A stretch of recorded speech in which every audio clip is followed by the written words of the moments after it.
So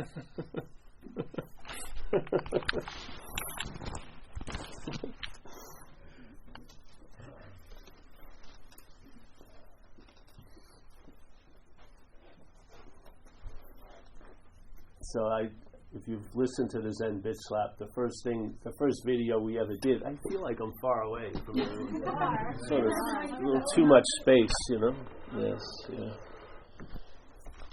The first video we ever did was to put out one called The Sheep and the Lion. Yeah? Because I had been going to meetings sort of like these, with much nicer people doing them, really. And I was listening to it, and after a while something dawned on me. And so let's say the message that they were saying was, you're the lion, yeah? You're the lion, you're the lion, you're the lion. And for some people it resonates, yeah? They feel, oh, that feels like, I hope so, or whatever. And maybe because if you feel like you're a sheep, then having qualities of a lion would be advantageous to the sheep, yeah? You wouldn't go easily for the next sweater shearing. You'd maybe put up a little ruckus and, stand up for yourself. So it sounds good, and then, so here's the message coming, like just right now. You're a lion, you're a lion, you're a lion, you're a lion, and it's coming, you're a lion, you're a lion, you're a lion, but then it hits something, yeah? Let's say the entrance, the ear. And then it immediately turns into, I can become like a lion, yeah? Because the myth of selfing arises, catches the message, and it has to make it something that it can understand. It doesn't give up its own understanding to abandon itself to that. It makes that into something that it can understand. So, all right, you're a lion, you're a lion, you're a lion, you're a lion, and you're like this, and you're in agreement with that, but it doesn't translate as that. It translates as, I can become like a lion. That's not the message, yeah? So when I first started hearing the talks, I realized you have to be an ear doctor also. You've got to check out how people are hearing it, because that idea of you're a lion sounds good, but it gets turned into, I can become like a lion. And what happens is the sheephood is reinforced every step that you're trying to become like a lion without you knowing it, yeah? So you think you're getting out of sheephood, but you're reinforcing the idea, the impossibility that you were a sheep. Yeah? Your own effort is being used sort of in an opposite way. You're thinking you're doing and having yourself out of a condition, but your doing and having reinforces the imaginary condition as being reality. Yeah? So the sheep wants to become like a lion, but it reinforces its sheephood, every longing, every nobility, every effort, every doing and having. Yes? Because the supposition, the assumption is in place. You're assumed to be starting at a reference point, which is sheephood, and that seems very disadvantageous to you, so you want to become like a lion so you can have some advantages as the sheep. That's not the message. Yeah. So in this job, for me, my job is to become obsolete, hopefully as quickly as possible. Now, it's not a good career choice. That's why I have to back it up selling shirts. And I'll start coming out with mugs and pens and things like that. Because basically, the idea is you're going to hit, it's going to hit you, and then you'll like coming here maybe. But the emphasis will be changed. You won't be looking to get. Yeah? You'll be sitting here just expressing, let's say. It's a totally different way. See, in selfing, to me, that's, if you've listened to the website, selfing is a terminology I use because I don't even like to give the idea of self a credit of being a noun, because it isn't. Yeah? There is no long-lasting, independent, separate entity. Yeah? But there's a mental process that's implying there is. Yeah? That's insinuating there is. That's assuming there is. Yes? And how does it do it? How it does it is the mental process uses whatever it comes in contact with to facilitate this bondage to the idea of being a self. Yeah. So how does it do it? Well, it takes a thought and construes it or sets it up as your thought. It takes every feeling that happens through the body and somehow it turns it into your feeling. a very special, unique feeling that you only have. Yeah? It takes all the seeing and says that you're the seer of it. It takes all the hearing is forgotten, and the hearer is emphasized, and the heard is emphasized. Yeah? By moving this way and this way, you miss the whole meat of it. The meat of it is the seeing, the hearing, the feeling, the tasting, and touching, like Lord Buddha once supposedly said. He says, when you see, see. When you hear, hear. When you feel, feel. When you taste, taste. When you touch, touch. But what happens in the mental state is when there's touching, there's a toucher and a touchee. Yeah? When there's a feeling, there's a feeler and there's the felt. When there is hearing, there is the hearer and the heard. And that way you miss the obviousness of what's going on because your interest and attention, not in that moment of conscious contact, but in the interpretation of that moment. The moment of conscious contact, and we are conscious contact. Yeah? We are the manifestation that's manifesting as conscious contact. Consciousness, not a body, is in contact here. Yeah? It's moving through a body that facilitates to have 5 different experiences of contact, seeing, hearing, feeling, tasting, and touching, but none of those define the consciousness. If you had 20 senses, you'd be having 20 sense experiences. Just like you see, like some animals, they see through smelling. It's all the same seeing, all the same consciousness, but they can manifest through different doors or gates, yeah? So some animals see through smelling, like whatever you call dolphins and whales see through hearing. Yeah? So the seeing isn't defined by the faculty of the vision. Yeah? It's just going through that one door, and therefore it experiences it as vision. Yes? So there's conscious contact, and we are that. That is the pulse of life. You are consciousness in contact here. Yeah? Okay, so the consciousness of contact comes up, and then the mental process notes it, and then claims it, and says, I'm the one who's conscious. I'm the one who's seeing. I'm the one who's feeling. I'm the one who's tasting. It happens very quickly, but it does happen in time. It's a process. And what you are consciously or aware is timelessness. So you can actually see it because you're there before it. But what happens is it's very quick, and before we come up into noticing it, we are after the fact. We now feel like we're the seer. Yeah? And we feel everything starts from that. That becomes our false starting point, that I'm the seer. That's the established fact. But actually, it's not. You're the seeing.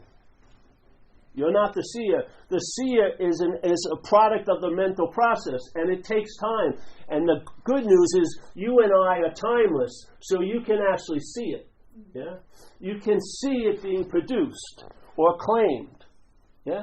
And then you'll see that awareness. Let's say when someone's really, really depressed and they can describe it so clearly. Where is that clarity coming from if they're so confused and bleak? Because mind isn't confused or bleak. It's seeing the confusion and the bleakness super clearly. You know, some people write an exquisite poem about the darkest depths of hell where there's no light to see, but they were the light seeing it. They were describing it as if it was in bright daylight because they're the light. They're not aware of the light, and now they're having an experience of being someone who's in this deep, dark cave. But it's only a story. Yeah.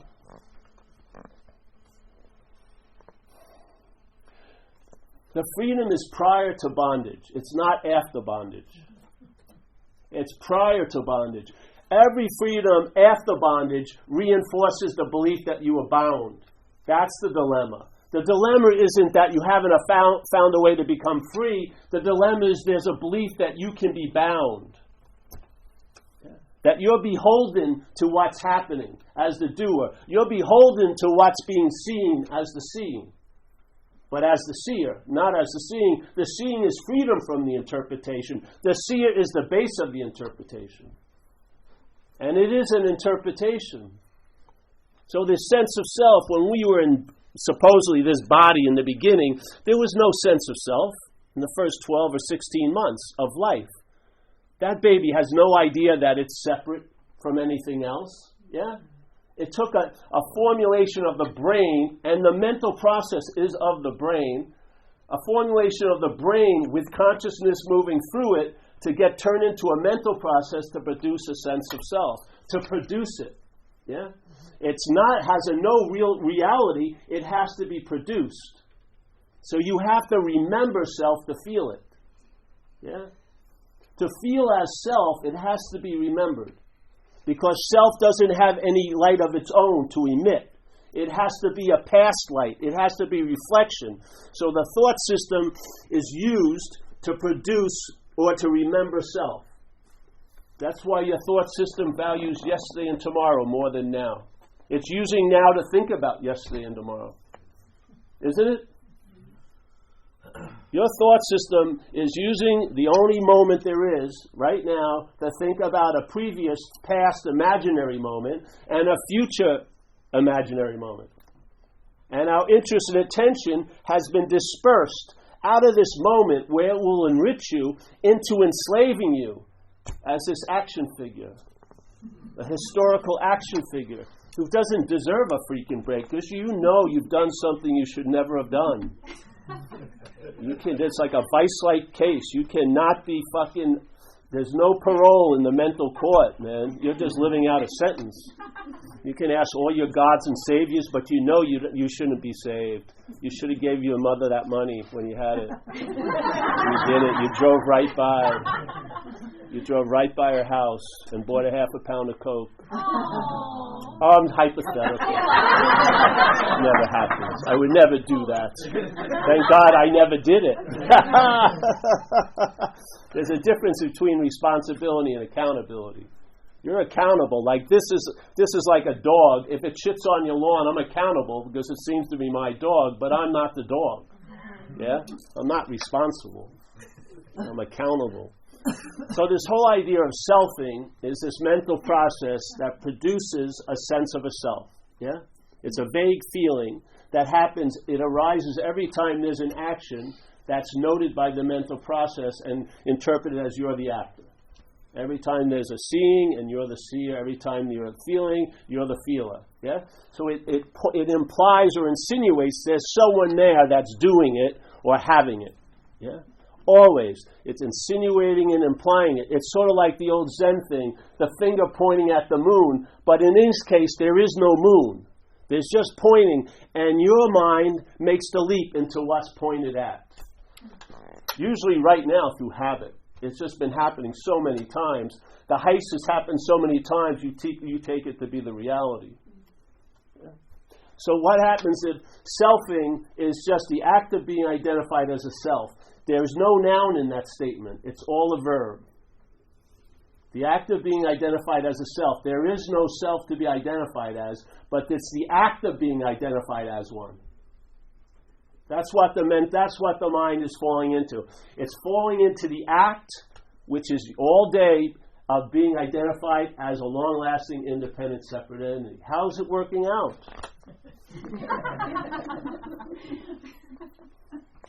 How's it working out for you? Are you on a layaway plan? There's going to be a great moment, but not this one. I'm working towards this mythical moment, but it's not now. I'm not okay, but I will be okay. That's so much better than being okay. I will be. I've got something to look forward to.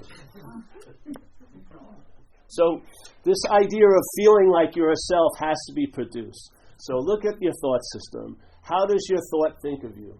When you're thought about 5 years ago, how are you pictured? As a body, yes? That's the only weather vane the thoughts could circulate around. You can't think about your spirit 5 years ago because it's exactly as it is right now. There's no difference and there'd be no degrees, so you wouldn't be able to have an experience with it. It's sort of like gravity. Everyone here today in this town, whatever this town is, Glenview, if you went to a cafe today, whatever, Glenview or Glenvine or something. What? Glenside. All right, Glenside. So let's say I'm in Glenside and I'm at the cafe in Glenside and I'm listening to all the conversations in the cafe, and not one conversation's talking about the effects of gravity on them. Yeah? Not one person saying, oh, My left shoulder is being, pushed more than the right today. What's up? I must have done something wrong. Or when you're walking up that steep hill, you blame the hill. You don't blame gravity. You don't even know the influence you're under. You can't even name it correctly. And the only way you're going to know the effects of gravity on you is if you go into an anti-gravity chamber. And by having the experience of its absence, you'll know about it. And that's exactly what it's like with selfing. When you see selfing not as you, you'll see selfing. When you're seeing selfing as you, you're looking from it. You're looking from it. It's a done deal. Now all you can do is try to manage things and try to hopefully make it better than you think it is, or at least better than you thought it was. Yeah? But you can see it. See? And in seeing it, one of the times when there's a seeing of it, the emphasis not on what's being seen, maybe it will be on the seeing, and you'll get a glimpse of your original face. And it's not a face. You'll get a hit, yeah? And hopefully there'll be a shift of emphasis, and your attention and interest, though may be sort of like fainting to go towards the thoughts about me yesterday and the thoughts about me tomorrow, but they won't have much fuel because you'll know better now. And then an immunity will grow to yesterday and tomorrow. And then you'll finally be where you can never not be, here. But you'll be conscious of it. Instead of trying to get into a moment that you cannot possibly be out of, and trying to get out of what you cannot possibly be in, blue will be blue and red will be red. You'll have no confusion about metaphysical issues. You have confusion, where are my keys? Shit like that, or the directions driving here, but no confusion of what am I, all this stuff. You'll have the need to be liberated will be dismissed totally.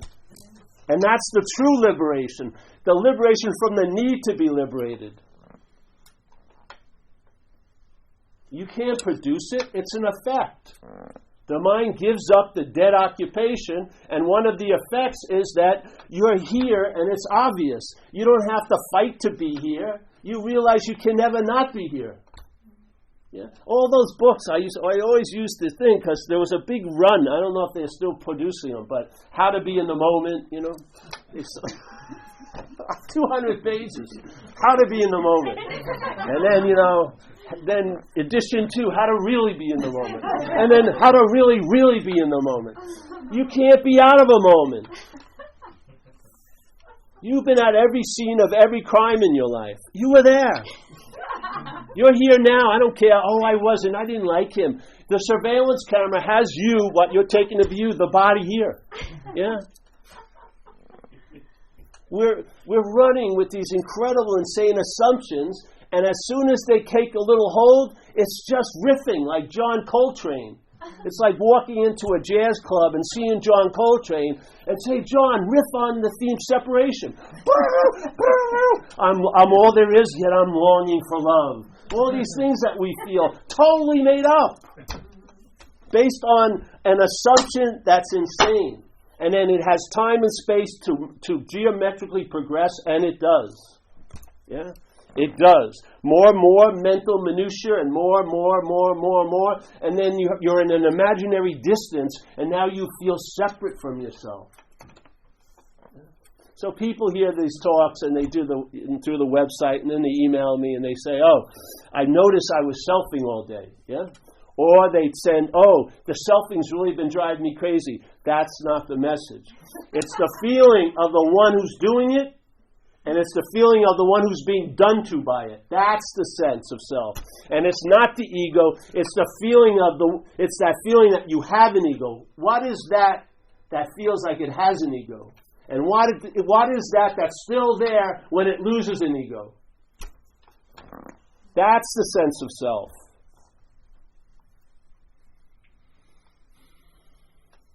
That's the sense of self. That's not self because there isn't one.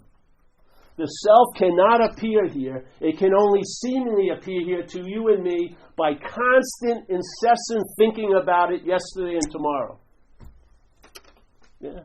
When you're doing something you love, what happens? You're not thinking about yesterday and tomorrow, and the selfing isn't being produced. And you call that like the peak experience of all your experiences. And yet, you walk out of the water, or you walk out of that bedroom, and you think you had it. You think you had the experience, and then it becomes incredibly infrequent. As soon as you arise and claim it, it doesn't seem to be what was going on. It's like an epiphany. You know, people have epiphanies. No one makes a reservation for an epiphany. No one calls ahead and, all right, I took 4 hours off of work from 11 to 4. I got to be back by 4 to REI. I got to stock some new tents today. All right, Kenny G music, candles, nice Eagle Claw tub, and I'm having an epiphany. No, what happens? If you've ever had that event occur in your life, what happens? You're interrupted, aren't you? You're interrupted. And then your seeming starting point usually coincides with a string of thoughts that goes, I just had this incredible epiphany. Yeah? Then the epiphany's gone. Don't you notice that when you show up, everything seems to be gone? And then when you're gone, everything is fucking great? And you haven't put it together? The party sucks when you get there. You can't make it. It's not going to happen. You're not going to be there to have an experience of your own absence. And that's what we're wanting to have. Every time I shot dope, I wanted to forget about me. Yeah? You want to have an experience of your own absence, but it's not available. You can't experience what you are. All you can do is know what you're not. And by knowing what you're not, you'll find out what you are. You'll find out by its fruits. Just like Jesus said, you can't know the tree, but you'll know the tree by the fruits. Yeah? A good tree can't bring forth bad fruit, and a bad tree can't bring forth good fruit. You'll know the tree by the fruit. You can't know the tree by the tree. You are the tree. You can just see expressions happening, and then you get an intimation. Oh, yeah, I'm that. But the way I arrived there was realizing what I wasn't. Because if the identification is in place, I'll make I'm that special or something, and it'll go to such an extreme level where I want to be a non-self as a self. Yeah, I want to be there when I'm not there. It's so clear and simple. You're prior to everything that's arising and departing. You're seeing it in the deepest depths you've been in. That's why you can describe it so lucidly. The clarity hasn't been dimmed at all. Your mind is as clear as it always is. But the story seems more emphasized, and the more you're in the story, the less you're in that, seemingly. You can never not leave it, but you can seem to leave it. Yeah? And seem is an incredible word. Well, we use it in recovery, seemingly. We describe a hopeless state of mind and body as a seemingly hopeless state of mind and body, which means it appears to be true or false to you. Do you see the role you play in everything? If you follow Buddhism and their point of emptiness, that everything is inherently empty of any being of anything, then we're giving everything the meaning it has. Yeah? And so if something feels so real, where is that sense of reality coming from? It's not growing in the thing, it's being given from you. We are the reality lending ourselves to things through this thing. Through the identification as this thing, we lend reality to things. And now we see things as real and the space as not being important. Yeah? When you walk in the room, do you sense the space of the room or do you see the people in it, in the chairs? Usually the latter. Yeah.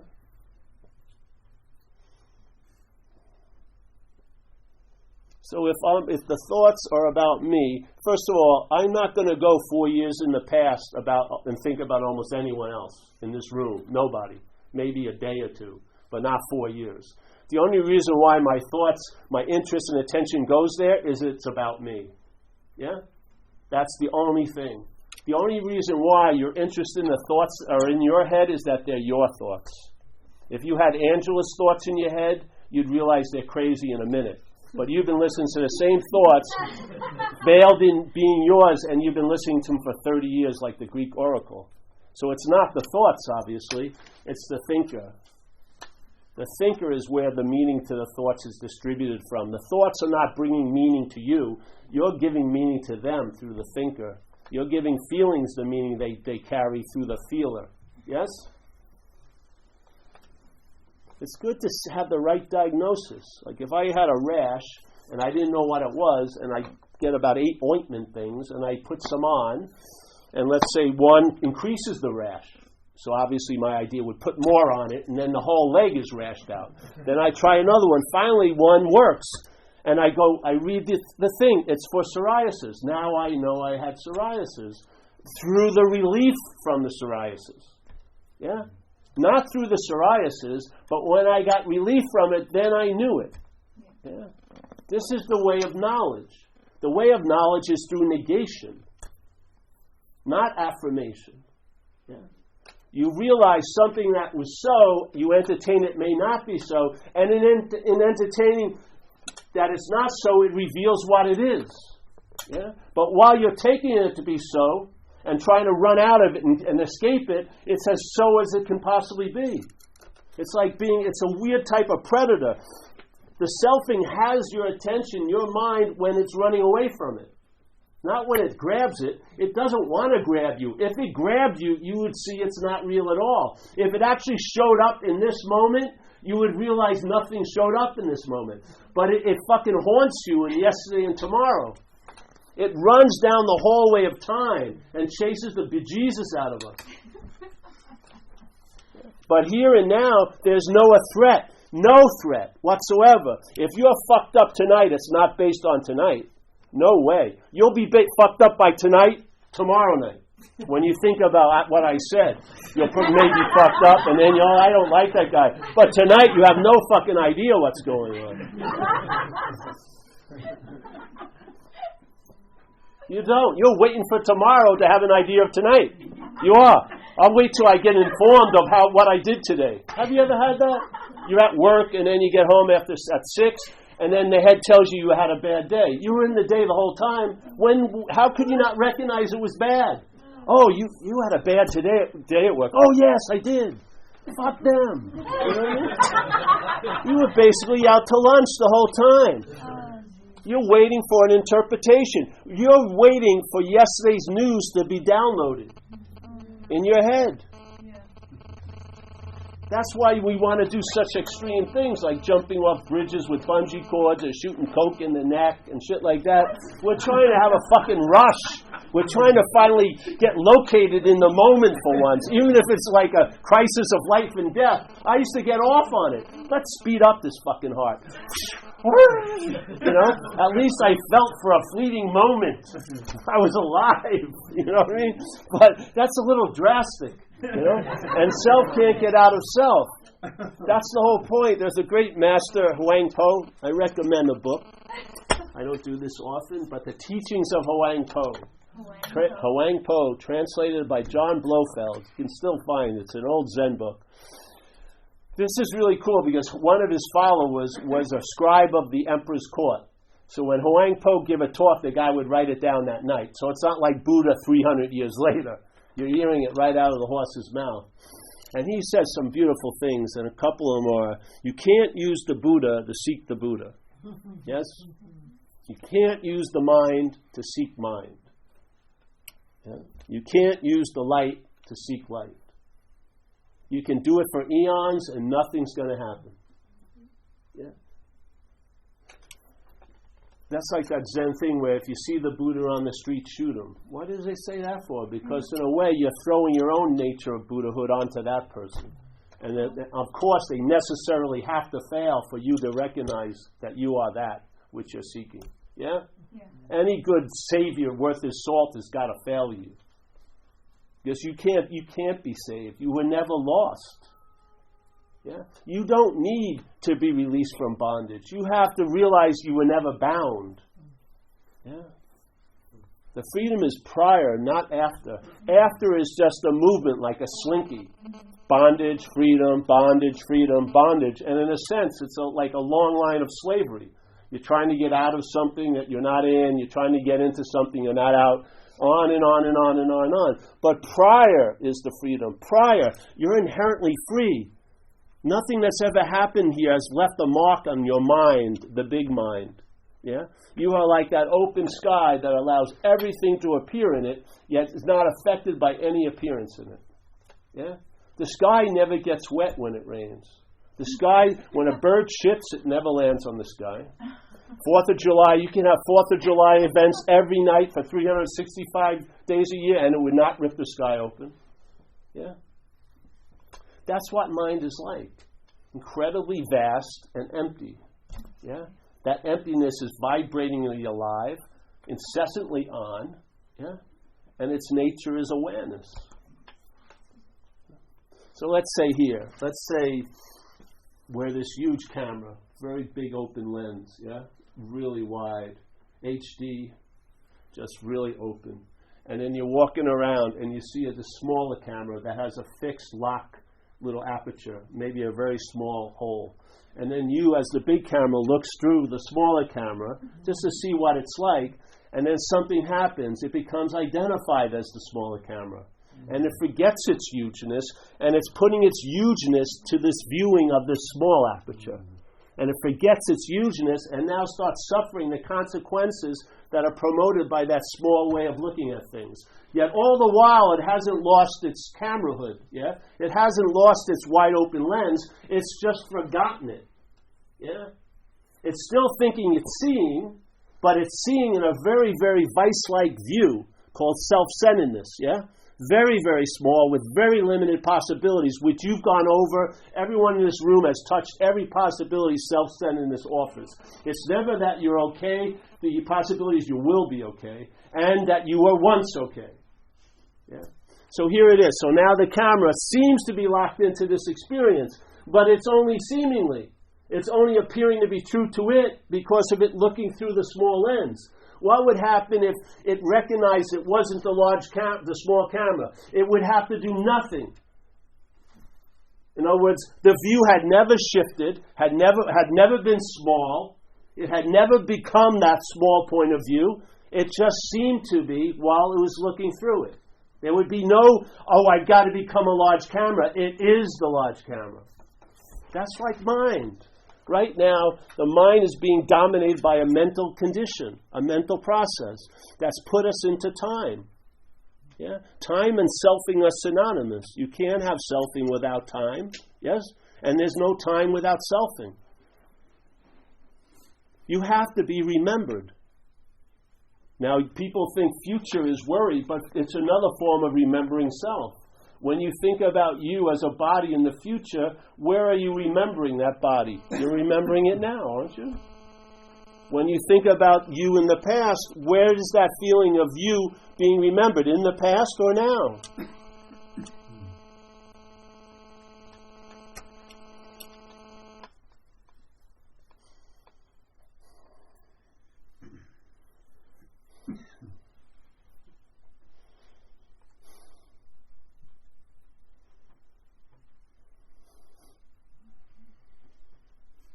The seeker is the sought, but not as the seeker. The seeker is the sought as the seeking. Yes? The seer is the sought as the seeing. Yeah? Before it's been given name and form, there's still the seeing, the hearing, the feeling, the tasting, the touching, the consciousness. Now it's been given name and form, and now it's David who's conscious, David who's seeing. And then David was seeing, and David will be seeing. Therefore, I'm seeing now as David. Yeah. It can't be true. It says, that's why in recovery we call it the bondage of self. It doesn't say bondage to self, because that would give self too much credit. It would make it like a thing, like a chair. And I'd be bound to it, let's say, with a handcuff. And then I'd have to find someone who's good at releasing handcuffs to get freed from it. But it's the bondage of, which is an activity. Yeah? Your mental process is advertising you all day to you. Yeah? When you buy the you that's being advertised, you crown it as me. Yeah? And then I dispute everyone here's experience of this. Everyone here calls this a you, but I beg to differ. That's me. Yeah? And then I see you as a you, never to see you as anything other, yet you think you're a me. Yeah? A special hybrid of the body and the soul or the spirit or somehow. Yeah?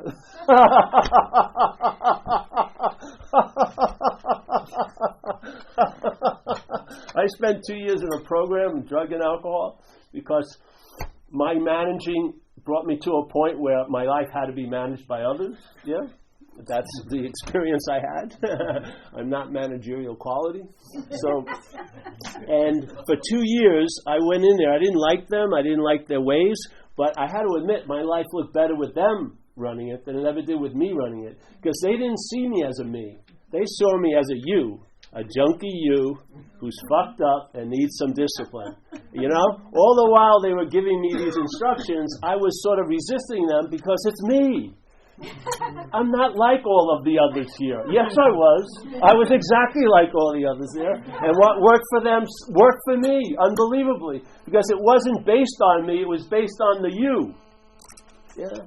I was just under incredible confusion because I always think this you implies me. When I see that you, it never implies me. It implies you. But this one, there's a weird little interpretation of it. This you is me, somehow. And I'm the only one in this room that's been crowned me by this event. And you've done the same thing. You see all the other bodies as a you, but you call it me, this one. It's called the identification as a self. It's an activity of mind. It didn't happen 10 years ago in Iowa or fucking Nebraska in some cornfield where you were tattooed with Paul and you're going to be Paul the rest of your life. It's an activity of a mental process that implies and insinuates, and the mind that's hearing it makes the leap or doesn't make the leap. If it doesn't make the leap, it sees the process. If it makes the leap, it looks from the process. If it doesn't make the leap, it sees it. If it does make the leap into the identification, it looks from it. Yeah? It takes the looking as seeing, but it's not seeing, it's looking. And the self-centered looking is a form of blindness to the seeing. You'll never see the seeing through looking, ever. You'll never see the seeing through looking. You just realize there's no one looking, and that's the seeing. It's the opposite. It's the absence of the looker. That's the seeing. Try all your positive ways. We have. This isn't that. This is just a negation of what I'm taking myself to be. In Buddhism, my friend gets downloads. He used to be with Carlos Castaneda, Don Juan and all stuff. So he'd get downloads in his dream world, and some of them are for me. So he called me up just before this trip, and he says, I'm going to bother you, I bet. I think I'm going to bother you with this download, but they told me to tell you, whatever they are. You know? And he says, listen, you've got to get the real clarity between self and non-self, that it's neither. It's not a self nor a non-self, yes? And I'm sort of clear on that. But in the teaching, it's like, I like what Ramana Maharshi says. You're walking down the street, and you realize something's bothering you. Your walking is bad. And after you blame the shoes and the sidewalk and shit like that, you finally take your socks off, and there's a thorn in there. Yeah. All right? So then what do? You look around for another thorn, and you take the one thorn to pull out the other thorn, the first thorn, yeah? You don't replace the first thorn with the second thorn. You throw both of them away. So the whole idea of negation is you're looking at this idea of being a self, and there's a feeling that's being produced in most of us that's producing that or promoting that sense of being a long-lasting, independent, separate entity. So now we're going to question that selfhood with the opposite, which is the non-self, the idea of not being that, which is the other thorn. And we're going to use that thorn to take the first thorn out. We're not placing a new non-self thorn in there. We're throwing them both away. And then you find out what you are. Yeah. What's happening a lot in duality, in non-duality, is that there's selves trying to be a non-self, but as a self. No, both get thrown away. What you realize what seemingly is the source of the bothering, you take this little idea, which is an understanding, you take it out, you throw both of them away, and then vision dawns on you. You start seeing from the truth. And then you don't need an understanding except when you're sharing it. If this is your seed assignment, then you share it as an understanding, but the understanding isn't it, it's vision. You're seeing. Yeah? The understanding is there as almost a substitute or as a secondary phase to support the seeing, but when the seeing stabilizes, there's no need for an understanding. It's extra weight. And this is totally economical. You totally kept getting pared down. More and more gets stripped away. And it's totally shown to be unnecessary. Now you're resting and relying on light and light alone. Seeing and seeing alone. Yeah. It translates as a traveling lighter. Stabilized for a long time. Yeah. It doesn't say it's going to promise the geography of your life's going to change. You may get sick, you may not. Your husband may leave, he may not. But you'll travel lighter over it all. And what more do you want, really? We're saddled with these new terms like enlightenment and peace, and awakening. What has it done for you? Hasn't it even agitated you more? Now you have something else to measure up, and you always seem to lose. I'm not enlightened. I should be enlightened. Who says that? You know what I mean? The light means cessation of all suffering, but I see people using it to produce a lot of suffering. You know, peace is being used to produce a lot of suffering. Because if you entertain peace and you're in selfing and then you're of time, you'll think, will I be at peace tomorrow? Therefore the agitation arises. Agitation always arises in selfing. And what it touches, it's going to override. Yeah? It's going to make the peace something that's going to support the agitation. It's not going to be tamed by the peace. Not if you've claimed it. Not if the selfing has claimed it. It'll be put to use to reinforce the sense or the bondage of self. I've seen it. I've seen realizations turn into my realizations, and they're not doing that person a damn bit of good. Yeah? They're collecting realizations, like, big game hunters. They have their little spiritual mantelpiece. I was in Bali. It's always Bali or somewhere, I was not at Kmart or, fucking Hoboken or something. And this epiphany came over me. And I called the Epiphany hotline and they verified it. And there it is, 2004. That was the biggest one I ever had. What a battle. What a battle itself, until it finally surrendered. Oh, you should have saw me on the cliff with my hair blowing and my ex-girlfriends, and I surrendered to self. No, it's not like that. It's ordinary dog shit awareness. You're just incessantly on and you're aware of it.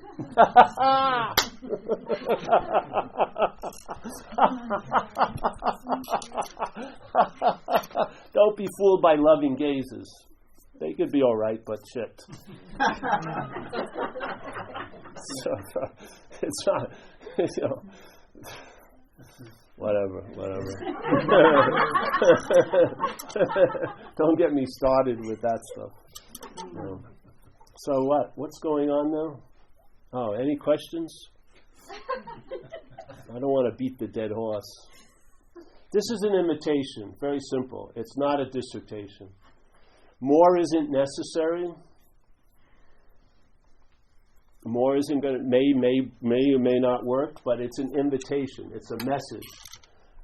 It's delivered. Everyone's received the spiritual subpoena. You'll be called to your own court of light, and see what happens. Yeah, it's already in. I have total faith in mind. This is how it happened with me. I just went to a satsang, someone else, and I was sitting there. And something was said, and it didn't even matter what was said. But the first trigger it set off was I raised my hand and I shared with the lady. And I said, man, I just wanted to share this. It just hit me. I came in this room and I thought I was observing these mental states arising, yeah? But I assumed what was observing it was me, but I just realized that was a mental state, yeah? And so this is what happens with realizations, in a sense. Here's a realization. This is a safe realization. It's like this, right? Opens up. But there's still a lot of you there, right? Opens up and it keeps getting wider and wider. But then what happens this? Opens up like this. And then you're seen. This is seen from over here. Goes like this. Boom, boom, boom. And then you go, oh, I didn't sign up for...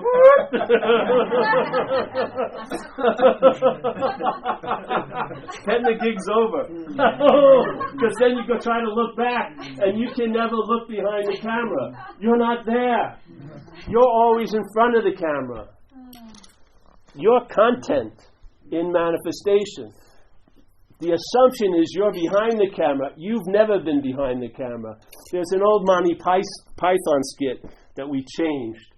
They come out of this English garden, but they have African safari hats, and they're like all starving. They have no water, and they're all dying. And then they realize, but there's someone filming us. And then the film crew shows up, and they have water and sandwiches, and they go, oh, I've been saved. And they go, what? But someone's filming us. Oh, and it just goes on and on and on. You're never behind the camera.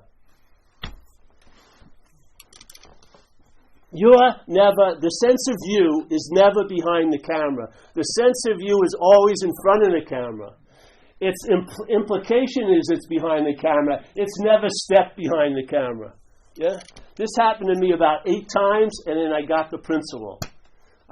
This would happen, and I'd realize, oh, now I'm in the state of being, seeing all these mental, emotional states. And then, oops, oh, now I'm in the state of being. And every time I took a position, it was shown to be a position in front of the camera. Yeah? I didn't need 800 more experiences of it. I got it after about 8. I said, okay, I'm never going to be back there as this. Exactly. Because you're not this.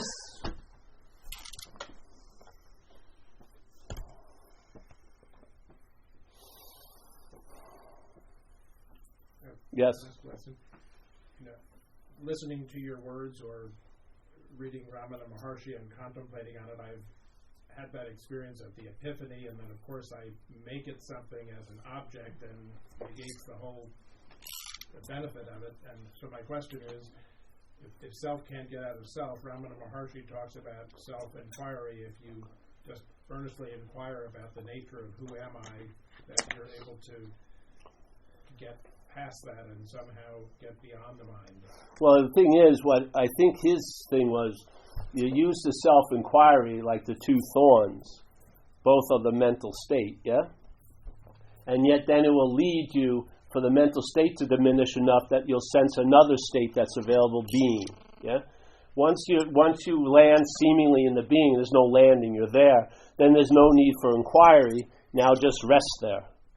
So really what's happening in a lot of ways, we're overly, we have almost like a overactive thyroid gland as the mental state, yes? It's overdeveloped. It's got most of our intention and interest, yeah, is up here. And so what happens is the self-inquiry diminishes the mental state by turning the light on its seeming source, which is self, and there's no one there, right? So as soon as the center of the system, self, gets weakened, the whole system weakens, and then it's very easy for the mind to recognize being, yeah? Because its nature is to reflect, yeah? Right now it's reflecting mental states and taking them to be real. Now it starts reflecting the being and sees it as real, yeah?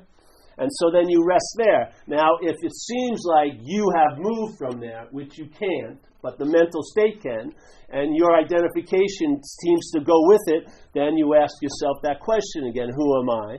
And then if an answer comes up, it's me, ask that, who is this me? And there'll be a pause, yeah? The activity of selfing will stop, and there'll be a pause, and that's what you are, is that a pause of awareness. There's no one there, and that's what you are. You are where there's no one there. That's what I am. Yeah? So I did the self-inquiry for years when I first heard about it from Raman. I went there where he lived. He had obviously passed away. But I really wanted to see where he lived because I got a lot out of when I read his books. His first book, the one that had like 5 years of talks. The talks of Ramana Maharshi. I recommend that too. And once I did it on a plane going to Australia, and I was asking myself those questions, and it was almost like here we are in this room, and then nothing changed, but the room dropped down 10 feet. It was sort of like that, boom, boom, boom, boom, and what I am just came popping up and replacing me, for like hours, and then sooner or later the emphasis is going to move from what you're not to what you are. Yeah, it's going to happen. It may take the first time, it may take no time, it may take the 80th time, but one of the times the emphasis isn't going to go into the story, it's going to stay prior to the story. And that's what you are. Yes? Yeah, and then what happens is you travel lighter as this because you're not this. You don't make, this doesn't become a super refined, special, great running this. It gets to do a lot better when it's not you. Yeah? When the emphasis of being the center of the universe is removed from it, it's like a giant sigh of relief. Yeah? The urban renewal project gets shut off. You're not working on yourself all day. You ever see that Lowe's department store? They've got a motto, never stop improving. That's like the urban renewal project. Never stop improving. No, you stop improving. You're just fucking fine.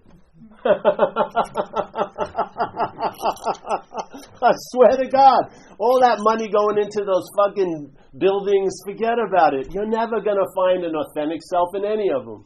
There isn't one. No one is home. Yeah.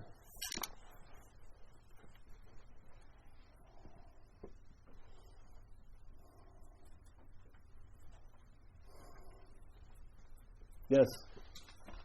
So, one of the most powerful things that you said, at least to me, in a talk, actually, I think I saw this one on the internet, and maybe you could share more about this, was your definition of hell.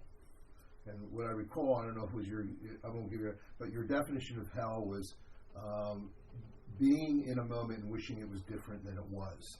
And it was like you were giving an example of going cross country with someone that you really didn't want to be with, and it was very like me.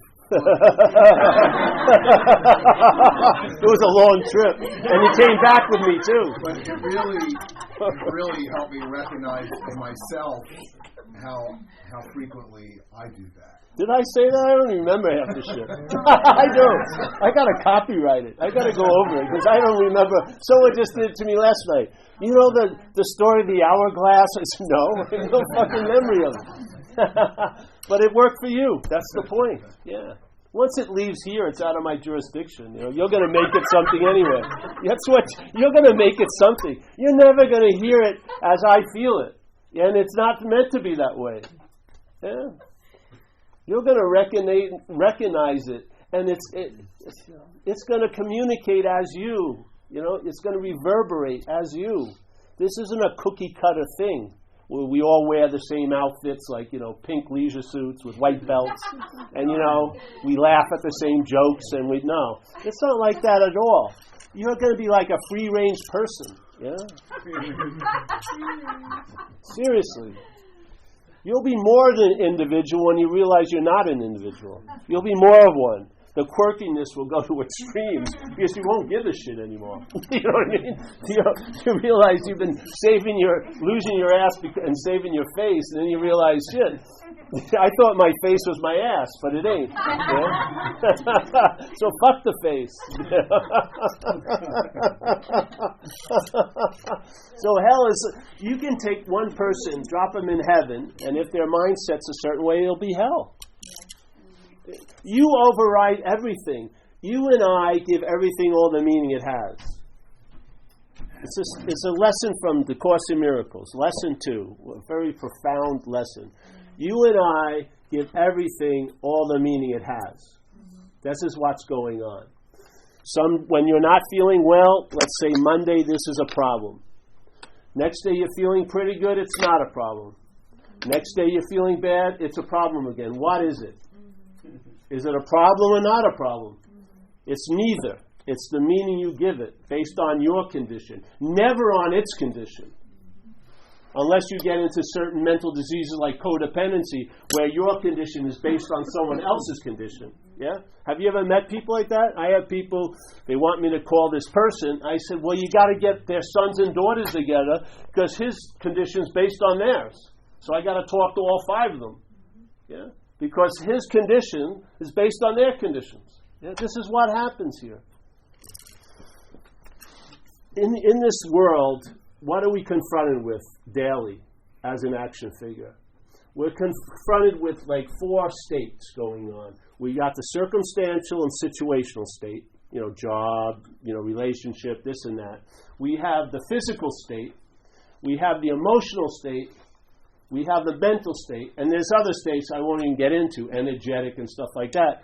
And then we have what we call the spiritual state, but that's just conceptualized by the mental state, usually. Yeah? So, all right. So now we're a mental idea, and the mental idea doesn't have an established condition in and of itself, so it gets its condition based on all these other conditions.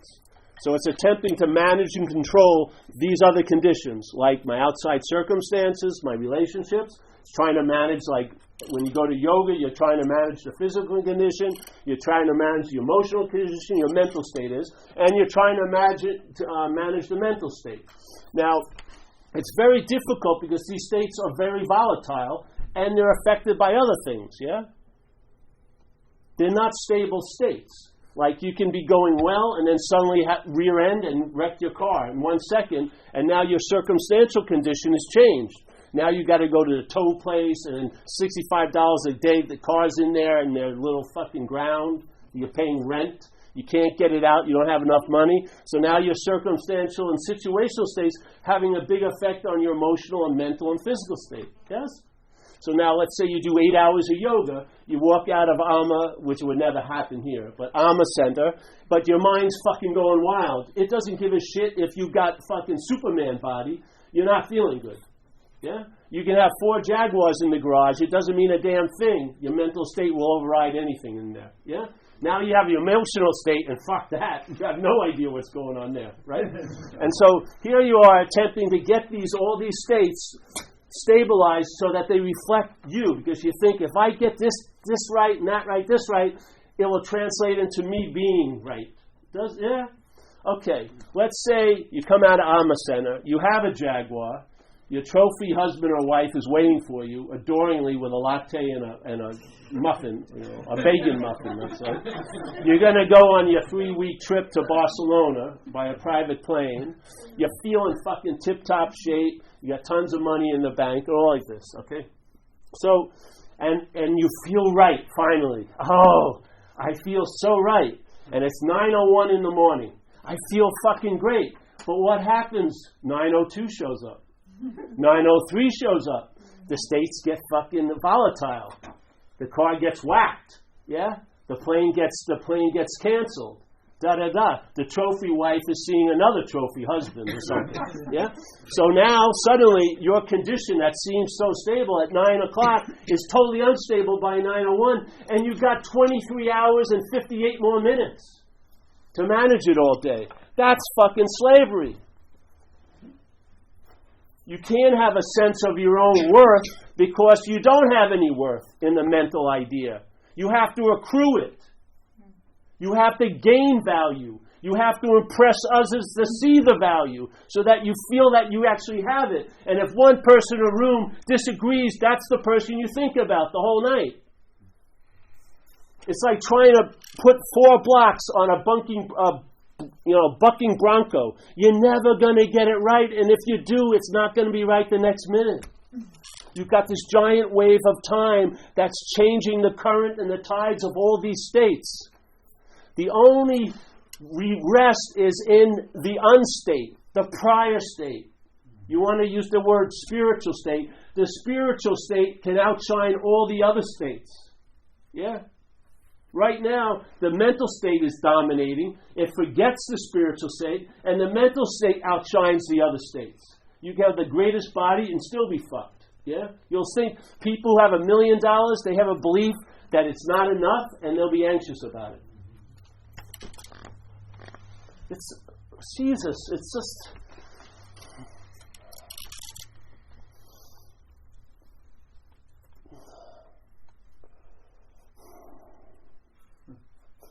The only way you can get out of this is realize you're never in it.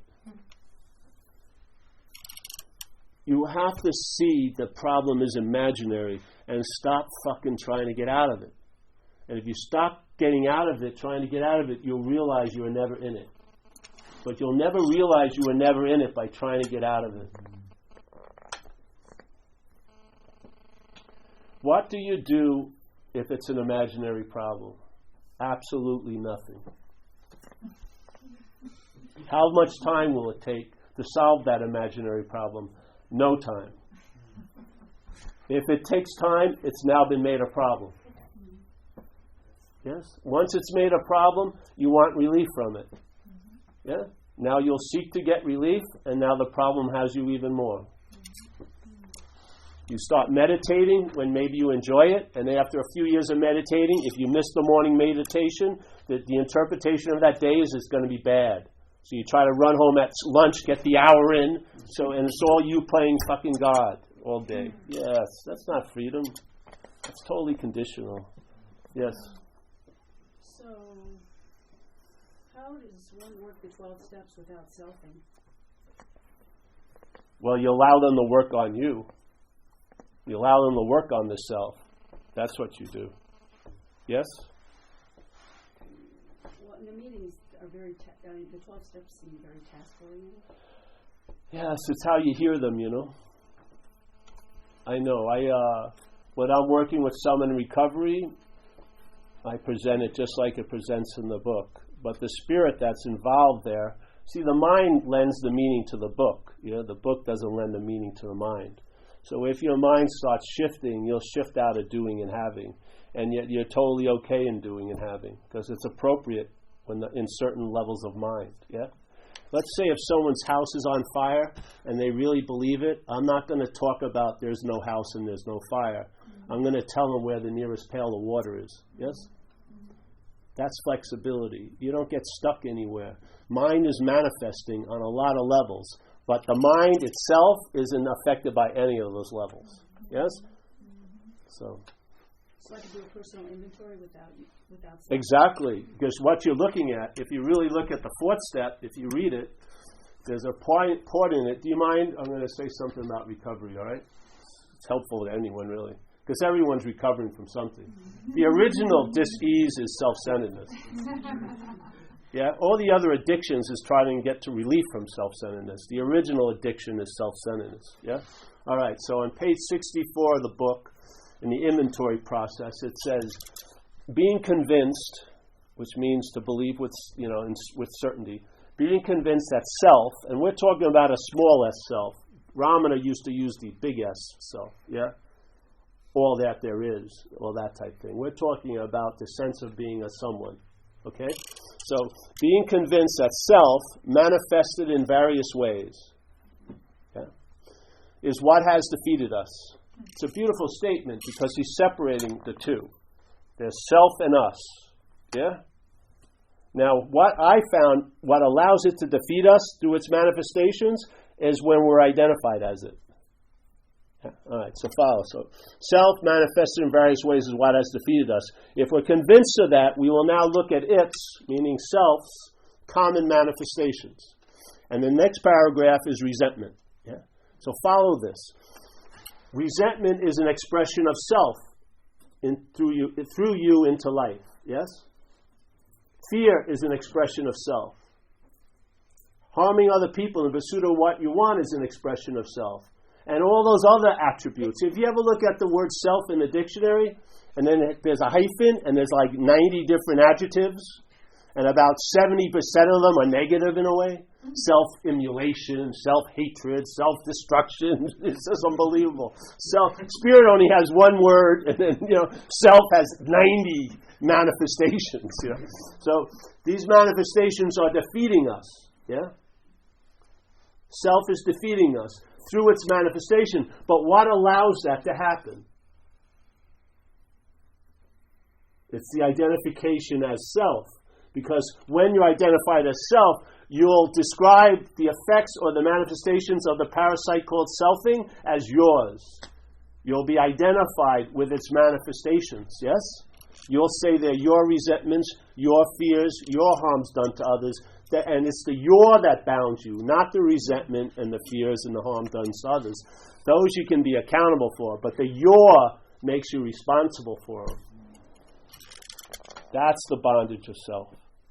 Most people in AA, they talk about it as you're doing an inventory on your resentments, your fears. But if you read it, they're not yours. Yeah? Selfing is a parasitical movement. It's taken seemingly this opportunity to express itself through. It's using you and me as transportation. Yeah? You go to meetings, don't you identify with the people who share sometimes? You identify with their thoughts, their feelings, and their reactions to life? Then how could they be yours? They're not your thoughts and your feelings. They're alcoholic thoughts and alcoholic feelings. The parasite doesn't have an infinite amount of characteristics. It produces a huge amount of effects through all the hosts that it's taken over. Self-centeredness is what alcoholism affixes on. Alcoholism couldn't grow without self-centeredness in place. Self-centeredness is the original dis-ease. Yeah? That's why we get loaded. We want to get out of self. Yeah? But we're trying to get out of self as self, and that's why it's not working. Yeah? But we're going the other way. We're questioning, have you ever been a self? If you haven't been it, nor will you ever be a self, then there's no need to get out of it. And that's the experience of being out of it. Is based on the realization you were never in it. That's what stabilizes. That's what the problem will not exist for you, which is an experience. It will turn into the experience. The problem doesn't exist as you, which is a state. Yes? Mm-hmm. People are having an experience every once in a while, but the problem doesn't exist for them. But to stabilize is when it doesn't exist as you. The root of the problem is identification as self. It's not obsession with self. That's what the mental state does to reinforce the identification. By constantly being obsessed over you, it applies this glue that makes it seem like you're that. Yeah? Because it can't actually do it, it has to apply it all day. It's like a glue that has no stick, but if it's put on all the time, you ever see a helicopter thing and it's going really fast, it looks like one big thing? That's what it's doing. It's gluing us so many times so it looks like I'm a self. Yeah? But it isn't true and never will be true.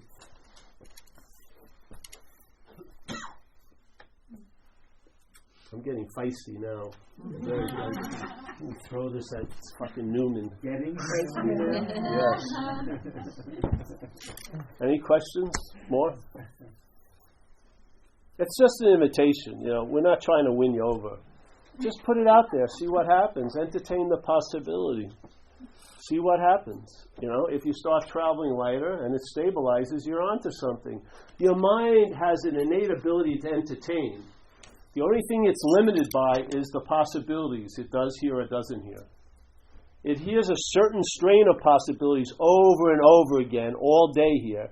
We're trying to drop in some different possibilities. Let's see what happens. Yeah? Let's see what happens to what is real, lending meaning to everything that isn't real. What would happen if what is real lent meaning to what is real?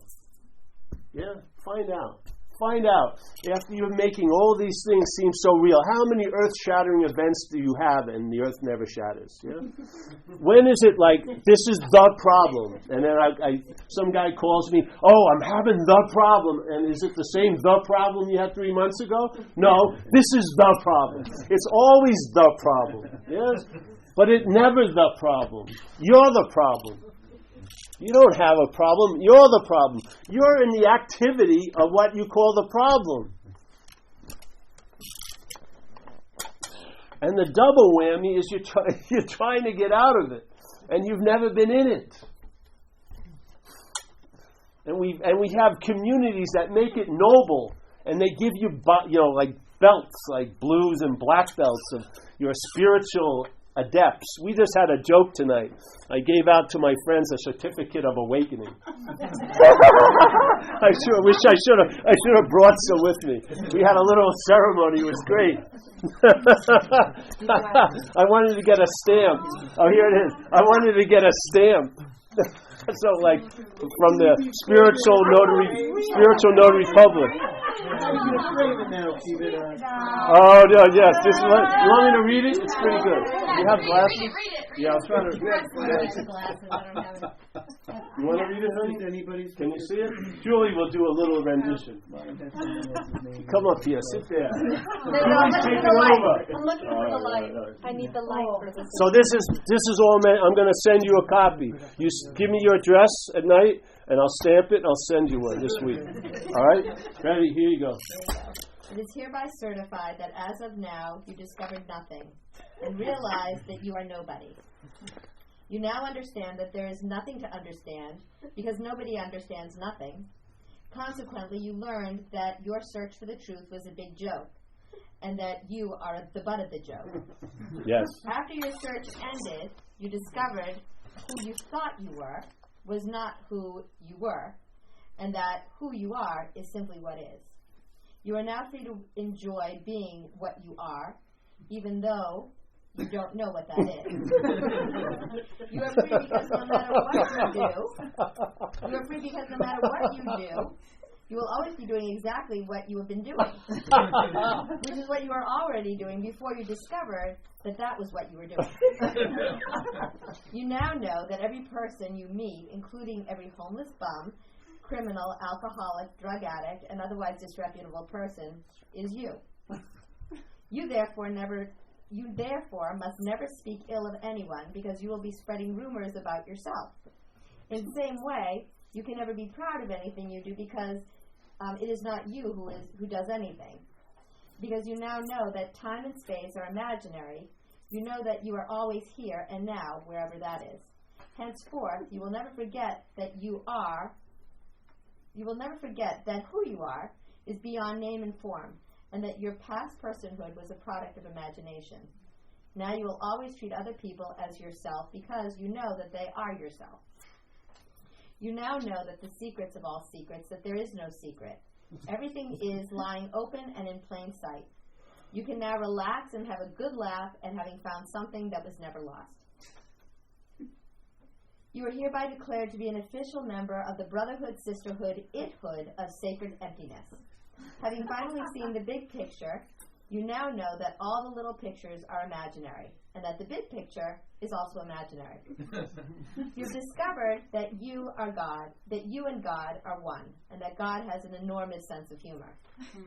You are therefore authorized to talk incessantly about whatever you have discovered, understanding that what you have finished saying, when you've finished saying everything you can think of to say, you will have said absolutely nothing to nobody, and nobody will understand what you're talking about anyway.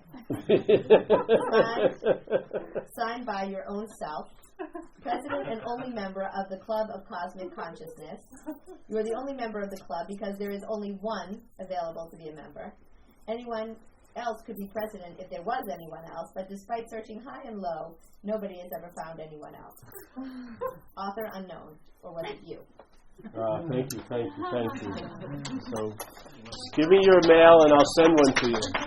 Just send $10 and an unsigned check. Right now, What? it's unsigned. She wants to make a copy. Oh, you want to make copies? Oh, sure. Yeah. Here you go. William, I got to choose, though. I'm going to look at everyone. I'm going to gaze in everyone and pick out the ones.